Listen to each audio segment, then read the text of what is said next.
আজকে যখন আমি ইউটিউব খুলি সকালবেলা, তখন আমার সামনে West Bengal student credit card নিয়ে একটি বড় ইউটিউব চ্যানেলের ভিডিও আসে। চ্যানেলটায় প্রায় 16,500 মতো সাবস্ক্রাইবার আছে। চ্যানেলের নাম দেখে মনে হয় চ্যানেল যিনি চালাচ্ছেন নিজেকে স্মার্ট মনে করে, খুব ভালো কথা। হয়তো অন্যান্য ব্যাপারে উনি স্মার্ট হতে পারেন, কিন্তু ওয়েস্ট বেঙ্গল স্টুডেন্ট ক্রেডিট কার্ডের ব্যাপারে উনি যে একটু কাঁচা, সেটা আমি ওনার ভিডিওটা থেকে বুঝতে পারি। তো ভিডিওটাতে লেখা আছে West Bengal student credit card কি কি সুবিধা, এলিজিবিলিটি এন্ড প্রসেস।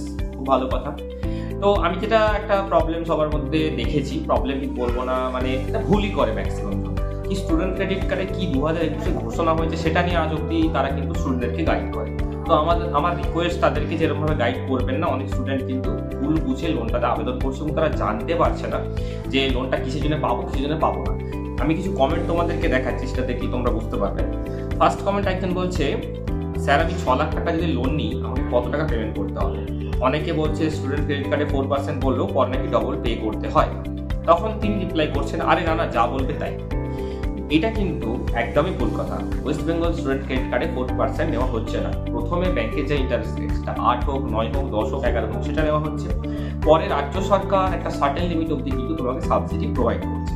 তো এইখানে যে স্টুডেন্টটা এই উত্তরটা পেল, সে নিশ্চয়ই ভুল ইনফরমেশন পেল এবং সেই আশাতে সে লোনটা আবেদন করবে। আরেকটা তোমাকে আমি কমেন্ট দেখাচ্ছি, একজন বলছে, স্যার এই কার্ড থেকে সিএফএ কোর্স করতে পারি কোচিং নিয়ে? তিনি বলছেন, হ্যাঁ। আমি তোমাদেরকে বলছি, কোনো কোচিং ইনস্টিটিউটে পড়ার জন্য, লাইক কোনো অ্যানিমেশন কোর্স করছো, কোনো WBCS পড়বে বলে করছো, WBJEE বা নিটের প্রিপারেশন নেবে বলে পড়ছো, কোথাও কোনো পরীক্ষার জন্য প্রিপারেশন নিলে কিন্তু এই লোন ব্যাংক দিতে চায় না। 99.99% কেসে ব্যাংক দেয় না। বাট এখানে এই হ্যাঁটা থেকে স্টুডেন্ট কী ভাববে, ঠিক আছে ভাই আমি তাহলে এটা পড়ি, কোচিংয়ে ভর্তি হয়ে যাই, দিয়ে যখন সেই স্টুডেন্টটা লোন আবেদন করতে হবে তখন কিন্তু লোন পাবে না। আরেকটা কমেন্ট তোমাদেরকে আমি দেখাচ্ছি। এখানে একজন লিখছে, স্যার যাদের এজ 28 বা 29, তাদের যদি 10 ইয়ার্সের বেশি এডুকেশন গ্যাপ আছে, প্রাইভেট থেকে নার্সিং করতে চায়, তারা কি ক্রেডিট কার্ড সুবিধা পাবে? তিনি বলছেন কোনো অসুবিধা নেই তার। দেখো, পাবে যদি নম্বর ভালো থেকে পাবে, বাট এই যে কোনো অসুবিধা নেই মানে কি বোঝাচ্ছে যে ভাই কোনোই অসুবিধা নেই, জিনিসটা ইজিলি পাওয়া যাবে। বাট উনি এটা কেন করছেন বা কেন এরকম উত্তর দিচ্ছেন? কারণ ওনার কাছে সঠিক ইনফরমেশন নেই, উনি নিজেই জানেন না পুরো জিনিসটা। এটা শুধুমাত্র যে একটা ইউটিউবারের সমস্যা বা একটা পার্টিকুলার চ্যানেলের সমস্যা এমনটা নয়, অনেক চ্যানেলেরই এই সমস্যাটা রয়েছে। কারণ ইউটিউবে যারা ভিডিও বানান ম্যাক্সিমাম জনই কিন্তু স্টুডেন্টদের সাথে ডাইরেক্ট কাজ করে না। তারা কি করেন, তারা বিভিন্ন জায়গা থেকে ভিডিও দেখে, মানে একটা ভিডিও দেখে অন্য ভিডিও ক্রমশ বানানো হতে থাকে। সেক্ষেত্রে হাফ ইনফরমেশন নিয়ে শুধুমাত্র থিওরি নিয়ে কথা হয়, বাট প্র্যাকটিক্যাল লাইফে কী হচ্ছে, প্র্যাকটিক্যাল এক্সপিরিয়েন্সটা কেমন, ব্যাংকে গেলে কি বলে কি বলে না, কোথায় কি সমস্যা হলে তার কি সুরাহা হবে, সেটা তোমাদেরকে কেউ বলতে পারে না। তোমরা যদি আমার ভিডিও দেখো এবং বারবার তোমাদেরকে বলি যে আমার থেকে ফর্ম ফিল আপ করানোর মেন সুবিধা হচ্ছে প্র্যাকটিক্যাল এবং অ্যাকিউরেট রিয়েল লাইফ এক্সপিরিয়েন্স তোমাদের সাথে আমি শেয়ার করি এবং সেই অনুযায়ী গাইড করে দিই। যদি কোনো কলেজের অ্যাডমিশন ডিপার্টমেন্ট বা কোনো কলেজের প্রফেসর বা কলেজের যে কোনো ডিপার্টমেন্টের ফ্যাকাল্টি ভিডিওটা দেখছেন, আপনার কলেজে যদি কোনো স্টুডেন্টের এরকম সমস্যা হচ্ছে, অবশ্যই আমার সাথে যোগাযোগ করাতে পারেন। আমি স্টুডেন্টদেরকে জিনিসটা প্রপার গাইড করে দিই, এডুকেশন লোনের ফর্ম ফিল আপ করে দিই। শুধু এডুকেশন লোন নয়, তার সাথে বিদ্যালক্ষ্মীরও ফর্ম ফিল আপ করে দিই। অনেক স্টুডেন্টের কী হয়, বিদ্যালক্ষ্মী শুনে ভাবে ভাই আমাকে দিয়ে কেন ফিল আপ করাচ্ছে। এমনও সিচুয়েশন হয়েছে যে বিদ্যালক্ষ্মী করতে হয়, বাট স্টুডেন্টটা ইনফরমেশনটা পায়নি বলে সে করায়নি, পরে ভেবেছে ব্যাংক মিসগাইড করছে, বাট ব্যাংক মিসগাইড করেনি। কিছু কিছু ব্যাংকে বিদ্যালক্ষ্মী করতে হয়। তার সাথে কি এমনও অনেক জিনিস আমাকে অনেকে বলেছে স্টুডেন্টরা, যে কলেজ থেকে কোনো এক টিচার আমাকে অ্যাপ্লিকেশন করে দিয়েছে, কিন্তু আমার জিনিসপত্র ডকুমেন্টসে কিছু ভুল করে দিয়েছে বা কোনো ইনফরমেশন ভুল দিয়ে দিয়েছে। এবার সমস্ত ক্ষেত্রে যে ল্যাক অফ ইনফরমেশনটাই প্রবলেম, সেটা বলবো 80% প্রবলেম হচ্ছে ল্যাক অফ ইনফরমেশন। অনেকে জানেনই না কোথায় কি লিখতে হয়, কোথায় কি করতে হয়। শুধুমাত্র ফর্ম ফিল আপ করে দিয়ে এটা দায়িত্ব শেষ হয়ে যায় না। আমি বারবার তোমাদের ভিডিওতে একটাই কথা বলি, শর্ট অ্যান্ড সিম্পল ভাবে, যে এটা এডুকেশন লোন, কোনো স্কলারশিপ নয় যে আবেদন করবো ব্যাংকে টাকা এসে যাবে। মাঝখানে অনেক কিছু জিনিস থাকে। ধরো আমি আজকে গিয়ে তোমাকে বললাম ভাই আমার 1 লক্ষ টাকা লোন লাগবে, তুমি অনেক কিছু বাছ বিচার করে ভেবেচিন্তে আমাকে লোনটা দেবে। সেই বাছ বিচারগুলো এখানে হয়। স্কলারশিপে কি নম্বর পার্সেন্টেজ ভালো আছে, এক্স্যাক্ট আছে, ইনকাম ক্রাইটেরিয়া ঠিক আছে, চলো স্কলারশিপ স্যাংশন করে দাও।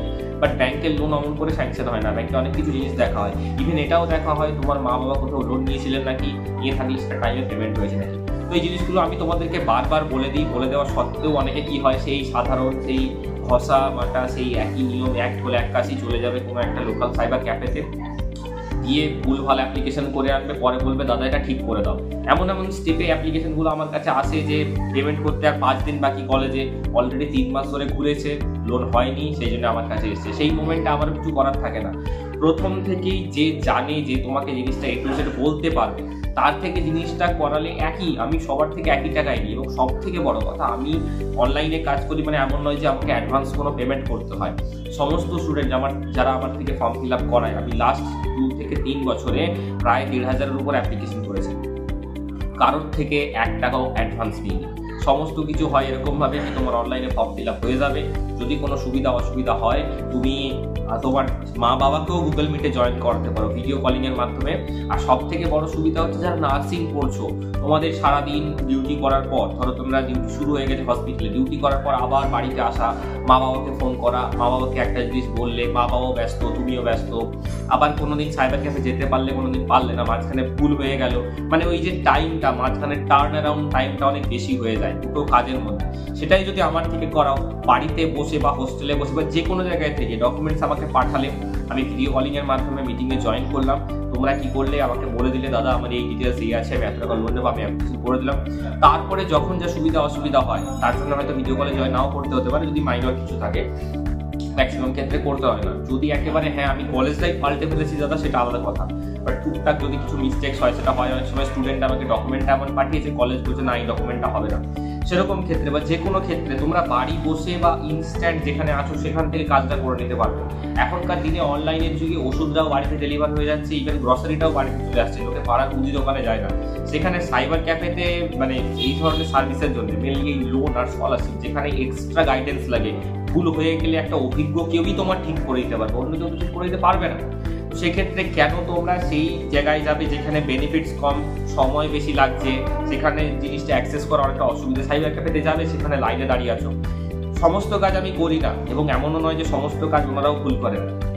এডুকেশন লোন এবং স্কলারশিপ খুবই সেন্সিটিভ জিনিস, এখানে ভুল হওয়া মানে তোমার লস।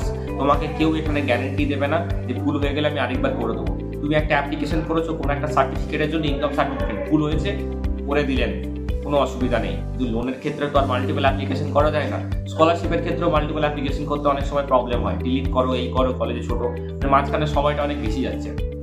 এই জন্য আমি তোমাদেরকে অনেকবারই বলেছি, আজকে রিয়েল লাইফ এক্সাম্পল দিয়ে একটা চ্যানেলের জিনিস দেখিয়ে বুঝিয়ে দিলাম। তার মানে এটা নয় যে একাই কেউ এই জিনিসটা করছে, এটা একটা ইন্ডাস্ট্রির প্রবলেম বলতে পারো। এই স্টুডেন্ট ক্রেডিট কার্ড নিয়ে যারা ভিডিও বানায়, অনেকেই কি হয় স্টুডেন্ট ক্রেডিট কার্ড ঘাটেন না, কিছু অতটা সারা বছর ইনফরমেশন তাদের কাছে থাকে না, তারা মাঝে মধ্যে জাস্ট ভিউজ পাবো বা টপিকটা ট্রেন্ডিংয়ে আছে বলে একটা ভিডিও বানিয়ে দেন, হয়তো তাদের চ্যানেলটায় ফলোয়ার বেশি বা চ্যানেলটা রিচ বেশি বলে অনেকে দেখে নেয়, কিন্তু আলটিমেটলি যারা দেখে তাদের কিছু সুরাহা হয় না। তো সেরকম ভাবে ভুল করো না, সঠিকভাবে চলো, এবং জন্য অসুবিধা হলে আমাকে স্ক্রিনে দেওয়া হোয়াটসঅ্যাপ নাম্বারে যোগাযোগ করো। যদি ভিডিওটা ভালো লাগে তো লাইক করো, চ্যানেলের সাবস্ক্রাইব করো। আজকের ভিডিওটা এখানে শেষ করছি, আজকের মতো টাটা, বাই।